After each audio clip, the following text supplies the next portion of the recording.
Vajadus uute vaheseinaplokkidega turule tulla tulenes sellest, et teha ehitajate elu mugavaks, lihtsaks ja kiireks ehitusobjektil.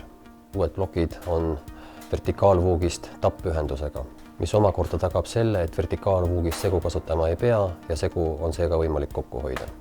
Uute vaheseinaplokkide laiused on 100 ja 150 mm. Plokkide kõrgus on 250 mm ja plokkide pikkus 490 mm. 10 plokireaga on võimalik saavutada korruse kõrgus ilma lõikamata. 8 plokireaga saab laduda müüri kõrguse täpselt uksehaava kõrguseks, mis on 2 meetrit ja 10 sentimeetrit.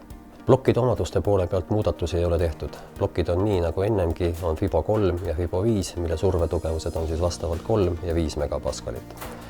Seoses sellega ei ole muutunud ka helipidavuse ja survetugevuse omadused.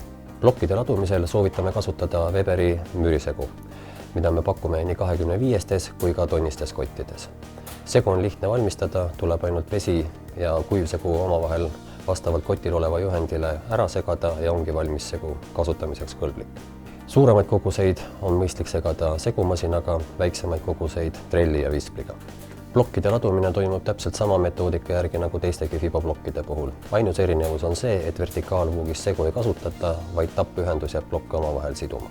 Seina armeerimine toimub nii nagu ikka Fibo plokki seinte puhul. Esimese plokirea pealt ja viimase plokirea alt ja iga kõrguse 1 meetri kohta ka üks armeeritud vuuk.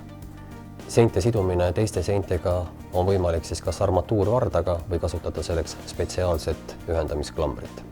Plokkide õigesse mõõtu saagimiseks on kõige lihtsam kasutada kõvasulmhammastega käsisaagi.